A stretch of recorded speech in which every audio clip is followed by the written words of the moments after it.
Hello दोस्तों, हम पढ़ेंगे ब्रिटिशों की नीतियों के बारे में। ठीक है। क्योंकि अंग्रेज धीरे धीरे अपना अधिकार क्षेत्र बढ़ाते गए और विभिन्न प्रकार की इन्होंने नीतियों का अनुसरण किया। ठीक है, तो इन्हीं के नीतियों के बारे में हमने एक एक करके चर्चा करेंगे। इससे पहले भी हमने काफ़ी नीतियों के बारे में, इनके सैन्य प्रशासन, राजस्व आदि के बारे में चर्चा की है। अगर आपने वो वीडियो नहीं देखे हैं तो कृपया वो वीडियो भी देखें। ठीक है, जिससे आपको एक निरंतरता प्राप्त होगी। तो यहाँ पे भी जो अंग्रेज थे उनकी नीतियों के बारे में चर्चा करते हैं, किस प्रकार से इन्होंने धीरे धीरे भारत पे इन्होंने अधिकार कर लिया। तो आइए चलते हैं। सबसे पहले इनकी जो लोक सेवा का विकास देखें, इनके काल में ब्रिटिशों के समय में लोक सेवा अर्थात वर्तमान में जो गवर्नमेंट के अंतर्गत लोक सेवक होते हैं, तो सबसे पहले ब्रिटिशों के समय ही इसका जन्म हुआ। तो देखते हैं आगे कि धीरे धीरे इसका विकास किस प्रकार हुआ। सबसे पहले जो है कार्नवालिस ने, जिसे लोक सेवा का जनक भी कहा जाता है, इसने प्रयास किया। ठीक है, परंतु इसने एक कार्य किया कि भारतीयों को इसने प्रवेश प्रतिबंधित कर दिया, अर्थात इसके जो लोक सेवक हुआ करते थे तो उसमें भारतीय नहीं हो सकते थे। इस प्रकार इसने व्यवस्था कर दी। 1800 ईस्वी में जो है फोर्ट विलियम कॉलेज की स्थापना की गई वेलेजली, लॉर्ड वेलेजली के द्वारा। तो इसमें जो है लोक सेवकों का प्रशिक्षण किया जाता था। ठीक है, फोर्ट विलियम कॉलेज कलकत्ता में ही हुआ करता था उस समय। यहाँ पे प्रशिक्षण दिया करते थे। 1805 ईस्वी में ईस्ट इंडिया कॉलेज, जो कि इंग्लैंड में हार्वर्ड में था, बाद में वही 1809 ईस्वी में हेलीबरी स्थानांतरित कर दी जाती है। ठीक है, तो यहाँ पे भी प्रशिक्षण कार्य ही किया जाता था। 1833 का जो चार्टर आया तो उसमें कहा गया कि भारतीयों को भी सिविल सेवा में नियुक्ति दी जाए। ठीक है, उनको भी कुछ स्थान दिया जाए।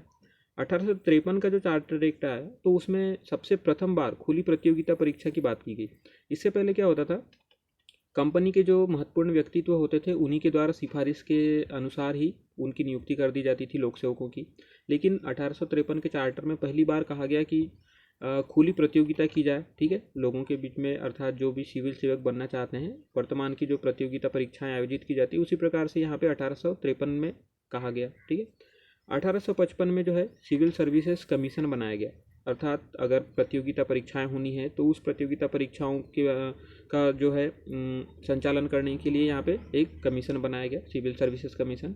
और 1855 में लंदन में परीक्षा आयोजित की गई। पहली बार यहाँ पे परीक्षा का आयोजन किया गया, जो कि बोर्ड ऑफ कंट्रोल के द्वारा कराया गया था। ठीक है, ये सिविल सर्विसेज कमीशन के अनुसार ही बोर्ड ऑफ कंट्रोल ने यहाँ पे परीक्षा का आयोजन किया। आगे देखें तो 1879 1879 का जो कानून पारित हुआ उसमें यह कहा गया कि जो है सिविल सर्विस के अंतर्गत 1/6 भाग, अर्थात पूरे जितने भी सिविल सर्वेंट रहते हैं उसमें 1/6 भाग देसी सिविल सर्वेंट होना चाहिए। और उनकी नियुक्ति कैसे हो, स्थानीय सरकार द्वारा, अर्थात राजे रजवाड़े के, या कहें कि वर्तमान में जो उस समय के वर्तमान में अंग्रेजों के अधीन जो जो भी क्षेत्र थे तो वहाँ पे जो अधिकारी हुआ करते थे उनके द्वारा सिफारिश के अनुसार 1/6 भाग जो है वो नियुक्ति की जाए। और इन्हें स्टेट्यूटरी सिविल सर्वेंट कहा जाता था। ठीक है, जिस प्रकार से डायरेक्ट जो प्रतियोगिता परीक्षा के द्वारा नियुक्ति होती थी वो अलग थे, और ये जो 1/6 भाग जो सिविल सर्वेंट थे जो कि देसी और स्थानीय सरकार द्वारा नियुक्ति किए जाते थे, ये स्टेट्यूटरी, ठीक है, सिविल सर्वेंट कहा जाते थे। 1886 में पब्लिक सर्विस कमीशन बनाया गया। अध्यक्ष इसके चार्ल्स एचिंसन थे। ठीक है, और बाद में इसका नाम इंपीरियल सिविल सर्विसेज रखा गया, परंतु फिर से चेंज करके सिविल सर्विसेज ऑफ इंडिया इसका नाम कर दिया जाता है। ठीक है, पब्लिक सर्विस कमीशन बनाया जाता है परंतु उसका नाम इंपीरियल सिविल सर्विसेज कर दिया जाता है, और आगे चल के सिविल सर्विसेज ऑफ इंडिया उसका नाम दिया जाता है। 1923 में रॉयल कमीशन बना, जिसके अध्यक्ष थे लॉर्ड ली। ठीक है, 1925 में 5 सदस्य के ये जो रॉयल कमीशन था, तो रॉयल कमीशन के द्वारा ही सिफारिश की जाती है कि 5 सदस्यों का एक दल बनाया जाए जो कि लोक सेवा आयोग के नाम से जाना जाएगा, और वही इस परीक्षा का आयोजन या उसका जो है रिजल्ट वगैरह वही घोषित करे। तो इस प्रकार 1925 में रॉयल कमीशन के सिफारिश के आधार पर ही 5 सदस्यीय एक लोक सेवा आयोग का गठन किया जाता है। और जो कंपनी की लोक सेवा में जो भी लोक सेवक आते हैं तो उन्हें प्रसंविदा युक्त लोक सेवक कहा जाता है। ठीक है, यहाँ पे क्या होता था, पहले जैसी नियुक्ति के बाद लोक सेवकों के परीक्षा पास करने के बाद नियुक्ति संबंधी होता था, तो वहाँ पे उन्हें एक प्रसंविदा अर्थात एक कॉन्ट्रैक्ट पे साइन करना होता था। ठीक है, तो इसी कारण से इसे प्रसंविदा युक्त लोक सेवा भी कहा गया। आगे देखें, अब हम देखते हैं ब्रिटिशों के समय में स्थानीय स्वशासन का विकास किस प्रकार हुआ। क्योंकि यहाँ पे स्थानीय स्वशासन पहले तो नहीं था, परंतु धीरे धीरे स्थानीय स्वशासन को भी दिया गया। तो देखें 1687 ईस्वी में 1687 में मद्रास म्यूनिसिपल कॉरपोरेशन की स्थापना की गई सबसे पहले, ठीक है, मद्रास क्षेत्र में। 1842 ईस्वी में बंगाल अधिनियम आया, जिसमें से स्थानीय स्वशासी संस्थाओं का गठन की बात की गई इसमें, अर्थात जो नगर स्तर पे म्यूनिसिपल कॉरपोरेशन हुआ करते थे या यूँ कहें कि नगर पालिकाएँ हुआ करती थी, तो उनके गठन की बात 1842 के बंगाल अधिनियम में पहली बार कहा गया। 1870 में लॉर्ड मेयो के द्वारा वित्तीय विकेंद्रीकरण की नीति अपनाई गई। पहले क्या होता था कि कोई भी विकास कार्य है पूरे केंद्र के द्वारा ही किया जाता था। कहीं पे भी अगर किसी प्रकार का निर्माण कार्य करना हो तो ये पूरे केंद्र के हाथों ही था। लेकिन लॉर्ड मेयो जो कि भारत में गवर्नर जनरल बन के आते हैं, तो इनके द्वारा वित्तीय विकेंद्रीकरण अर्थात धन की जो है धीरे धीरे करके सभी लोगों को दिया जाता है अधिकार। 1871 में शेष एक्ट आया, जिसमें स्थानीय स्वायत्त संस्थाओं का विकास हुआ। ये बंगाल में ही था, तो स्थानीय स्वायत्त संस्थाएं जो नगर पालिकाएँ थी या म्यूनिसिपल कॉरपोरेशन, ग्रामीण स्तर पे तो नहीं था परंतु बड़े नगरों में ये व्यवस्था की गई। रिपन द्वारा स्थानीय स्वायत्त संस्थाओं का इन्हें जनक भी कहा जाता है। तो ये विभिन्न प्रकार के इन्होंने स्थानीय संस्थाओं के लिए कार्य किए, ठीक है, जिसमें जिला में जिला उप विभाग बनाया, तालुका बोर्ड बनाया, तहसील स्तर पे नगर पालिका बनाया, ग्रामीण स्थानीय बोर्ड बनाए, ठीक है। तो ये विभिन्न प्रकार के जो लॉर्ड रिपन के द्वारा कार्य किए जाते हैं किए गए, इस वजह से इन्हें स्थानीय स्वायत्त संस्था का जनक भी कहा गया।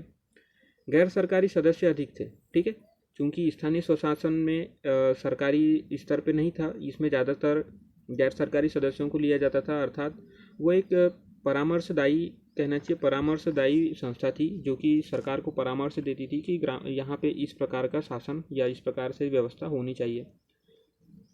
1919 का जो अधिनियम आया, भारत शासन अधिनियम, उसमें स्थानीय स्वशासन को राज्य विषय में दे दिया गया, अर्थात पहले जो विषय को दो भागों में बांटा गया, एक था केंद्रीय स्तर पे एक विषय था और एक राज्य स्तर पे था। 1919 के अधिनियम में जो स्थानीय स्वशासन का विषय था उसे राज्य स्तर को दे दिया गया, अर्थात राज्य उस पर नियम कानून बना सकती थी, ठीक है। आगे चलें, ब्रिटिश सत्ता का विकास देखते हैं। अब हम देखते हैं कि ब्रिटिशों ने एक धीरे धीरे करके इतने बड़े भारतीय राज्य पे या भारत की भूमि पे कैसे अधिकार कर लिया, ठीक है। तो इनकी विभिन्न नीतियां रही, पूरे भारत को एक एक करके इन्होंने धीरे धीरे करके ही जीता। तो इन्हीं नीतियों के बारे में चर्चा करते हैं। सबसे पहले तो समानता के लिए संघर्ष किया इन्होंने। सबसे पहले हमने देखा था कि ये व्यापारी बन के आए थे और धीरे धीरे व्यापार से आगे इन्होंने राजनीतिक हस्तक्षेप भी शुरू कर दिया। तो सबसे पहले तो इन्होंने समानता के लिए संघर्ष किया, जो कि इनकी अवधि रही 1740 से 65। 1757 में प्लासी का युद्ध होता है, उसके बाद 1764 में बक्सर का युद्ध होता है। बक्सर के युद्ध के पश्चात तो पूरे बंगाल की क्षेत्र की इनको कहना चाहिए नवाबी ही मिल गई एक हिसाब से, ठीक है। तो पहले समानता के लिए संघर्ष रहा। 1765 में बंगाल, बिहार, उड़ीसा की दीवानी मिल गई इनको, अर्थात राजस्व वसूल करने का अधिकार मुगल बादशाह के द्वारा कंपनी को दे दिया गया यहाँ पे। दूसरा इनका जो समानता के लिए संघर्ष के बाद आता है घेरी की नीति, अर्थात इन्हें यहाँ पे बंगाल वाला क्षेत्र पूरा मिल गया, ठीक है। उसके आसपास भी बहुत सारे राज्य हुआ करते थे, तो ये इस भय से कि कहीं जो राज्य हैं वो इन पे कब्जा न कर लें या तो यहाँ यूँ कहे कि इन्हें हानि न पहुँचाए, इसलिए इन्होंने घेरे की नीति अपनाई, अर्थात अपने क्षेत्र के आसपास इन्होंने ऐसा बफर जोन निर्मित करना शुरू कर दिया या इनसे दोस्ती कर लिया या इन्हें अपने अधिकार के अंतर्गत लाना शुरू कर दिया, ताकि ये जो राजा हैं इनके रक्षक बने रहे। इनके जो बड़े जो क्षेत्र था बंगाल क्षेत्र, उस पर सीधे आँच न आए किसी के भी द्वारा। तो इस प्रकार इन्होंने घेरी की नीति अपनाई। ये नीति चली 1765 से लेकर 1813 ईस्वी तक, ठीक है। तो शुरुआत सबसे पहले वारेन हेस्टिंग ने की। इसने सहायक संधि के द्वारा या युद्ध के द्वारा आसपास के क्षेत्रों को विजित करना शुरू कर दिया और उनसे संधि कर ली, ठीक है। अफगान मराठा आक्रमण, ये सब अफगान और मराठा जो थे इस समय काफ़ी महत्वपूर्ण थे मराठा, तो उनके आक्रमण के भय के कारण ही ये सब संधि की गई और एक घेरा बनाया गया अपने चारों, जिन्हें बफर स्टेट कहा जा गया इनके द्वारा, ठीक। तो इस प्रकार इनकी नीति रही। घेरे की नीति के बाद सहायक वेलीजली द्वारा सबसे पहले जो घेरे की नीति के अंतर्गत सहायक वेलीजली द्वारा सहायक संधि की गई, वेलीजली द्वारा सहायक संधि की गई। सहायक संधि में विभिन्न प्रकार की नीतियां थी कि आप अपना सेना खत्म करके हमारी सेना लीजिए, परंतु वेतन आप देंगे, ठीक है, और जो विदेशी अधिकार हैं वो आप हमें दे दीजिए पूरी कंपनी को। तो इस प्रकार से सहायक संधि के अंतर्गत विभिन्न प्रकार के नियम थे। यहाँ पे देखते हैं हम, विदेशी संबंध कंपनी को दे दें। कोई भी अगर आसपास के जो शासक थे वो विदेशी संबंध अपने मन से नहीं रख पाएंगे, ये बाहर के राज्यों से बिना पूछे अंग्रेजों से संबंध नहीं रख पाएंगे, तो इन्होंने विदेशी अपने संबंध थे या अधिकार था उसे कंपनी को दे दिया, यानी एक बार पूछ के ही सामने वाले से संबंध बनाए। ब्रिटिश सेना राज्य में रखने की बात की गई सहायक संधि में कि आप हमारी जो सेना है उसे अपने राज्य के अंतर्गत रखिए, हम आपको आंतरिक और बाह्य सुरक्षा का मतलब जिम्मेदारी सेना पे दे दीजिए, ब्रिटिश सेना पे। परंतु एक बात थी इसमें कि जो सेना का पेमेंट या उनकी जो तनख्वाह थी वो इसके द्वारा ही दी जाती थी, पर्टिकुलर राज्य के द्वारा, ठीक है। सेना इनकी होती थी अंग्रेजों की, परंतु उसका वेतन जो है वो जिस राज्य में सेना रहा करते थे उन्हीं के द्वारा दिया जाता था। शत्रुओं से रक्षा का इन्होंने वचन दिया, क्योंकि सेना यहाँ पे इन्होंने लगा दी अपनी, और आंतरिक और बाह्य शत्रुओं से रक्षा का वचन भी दिया। आंतरिक मामलों में हस्तक्षेप की नीति भी अपनाई और कहा कि हम आपके जो क्षेत्र हैं उसके अंतर्गत अगर आप में कोई भी अशांति या कुछ भी होता है आंतरिक मामले में तो हम हस्तक्षेप नहीं करेंगे। इस प्रकार इन्होंने सहायक संधि लाद दी, ठीक है। तो एक प्रकार से हम यहाँ देख सकते हैं कि जब शासकों ने अपनी सेना ही नहीं रखी तो एक हिसाब से तो देखें कि अंग्रेजों का पूरा पूरा नियंत्रण नहीं हो गया, ठीक है, जिसको इन्होंने सहायक संधि का नाम दिया।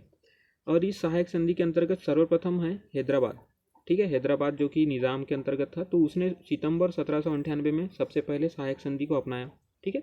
आगे चलें, अब देखते हैं उनकी नेक्स्ट नीति अधीनस्थ प्राथक्य की नीति, ठीक है। 1813 ईस्वी से 1857 ईस्वी तक चलता है।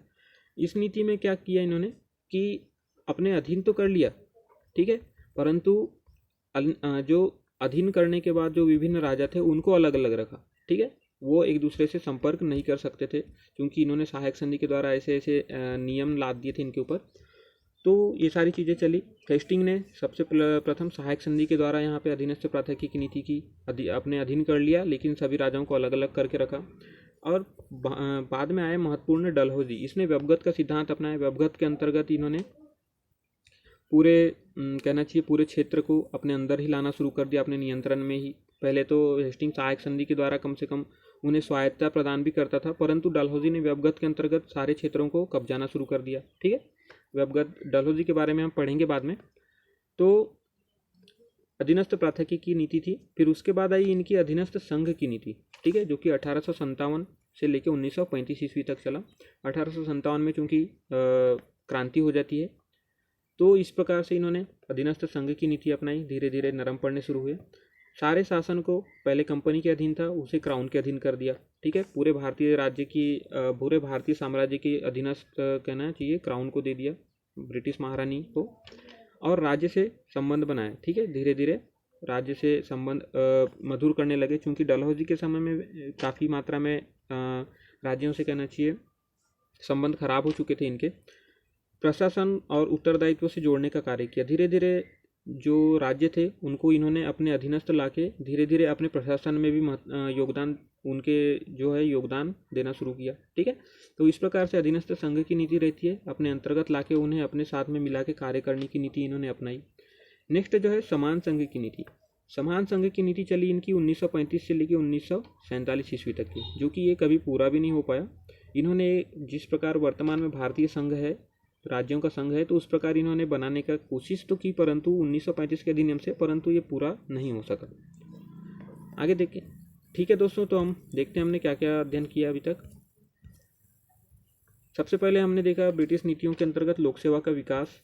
उसके बाद हमने देखा ब्रिटिश स्थानीय स्वशासन, ठीक है, स्थानीय स्वशासन में कार्य किया। और इनके बाद हमने देखा सत्ता का विकास। तो सत्ता का विकास, पहले तो समानता के लिए संघर्ष किया इन्होंने, फिर घेरे की नीति अपनाई, आगे इन्होंने अधीनस्थ प्राथक्य की नीति अपनाई, फिर अधीनस्थ संघ की नीति अपनाई और समान संघ की नीति अपनाई। तो ठीक है दोस्तों, अगर आपको जानकारी पसंद आती है तो इसे शेयर कीजिए। धन्यवाद।